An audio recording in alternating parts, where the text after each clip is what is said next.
And Mark Roth, he left a 10-pin, covered it for a spare in the 7th frame. Very close match, 6 pins separating Roth and Pete Weber. The extraordinary spare-making ability of Mark Roth has carried him with his powerful bowling ball to the 2nd all-time leading money winner. 3 millionaires. Earl Anthony, who finished 30th.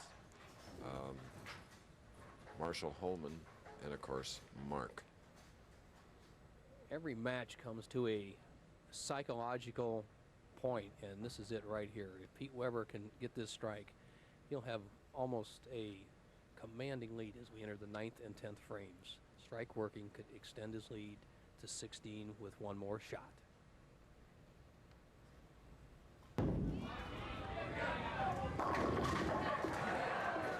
Well, there we have our first split. 5-7 on the right lane for Pete Weber. Something you don't see a power player get very often. The ball goes down there, just slides, and never gets a good bite. Pete thinks, well, I might blow the 5-pin out, I might blow it out. That's my strong ball. My goodness gracious, what happened? I have a split. That's something my daddy'd leave, a 5-7. He's not a power player. Let's see if Pete can make this 5-7 splits. Slide the 5 and the 7 to maintain the lead. Oh, yes. Oh, that will pump the adrenaline.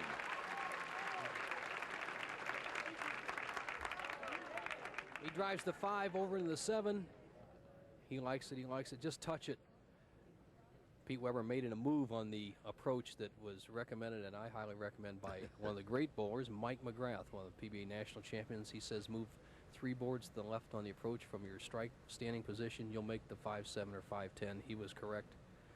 Right now, we're down to the dog days of the Pro Bowlers Tour. The 9th and 10th frames, the title and the match are still up for grabs. Now he's got it back in sync. And some untamed and somewhat unchallenged so far land. It's going to be gorgeous, part of a 2-part series. Now here's Roth, 9th frame.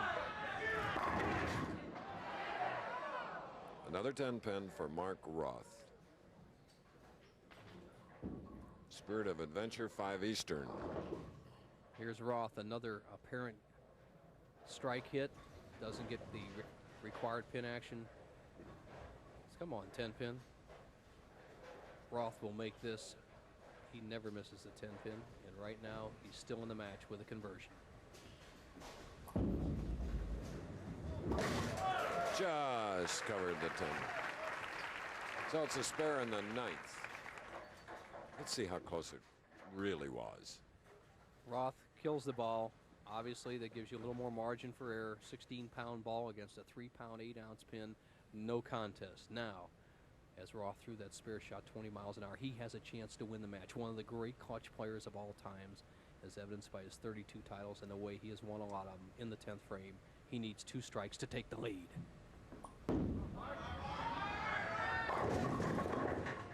Leaving a 4-7. Roth even surprised by the action of the ball on the lane surface. He gave it a good turn, a good lift. The ball just slid by. The head pin normally will knock out the 4 and 7 pins. Not to be for Roth. The best he can do is 189, but he still has a chance to win the match. Though, as we look at that score sheet, 1 strike. Who would have gambled that Mark Roth would come in here with only 1 strike?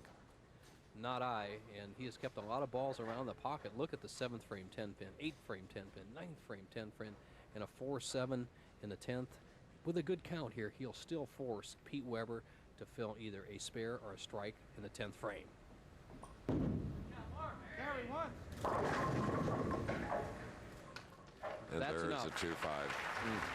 187 for the man that has won major title, United States Open in 1984, and he wanted this one oh so badly, especially this year.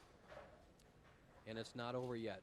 Pete Weber needs a mark, a spare or a strike in the 10th frame, and he would go on to meet Art Trask. But he must mark. Stranger things have happened.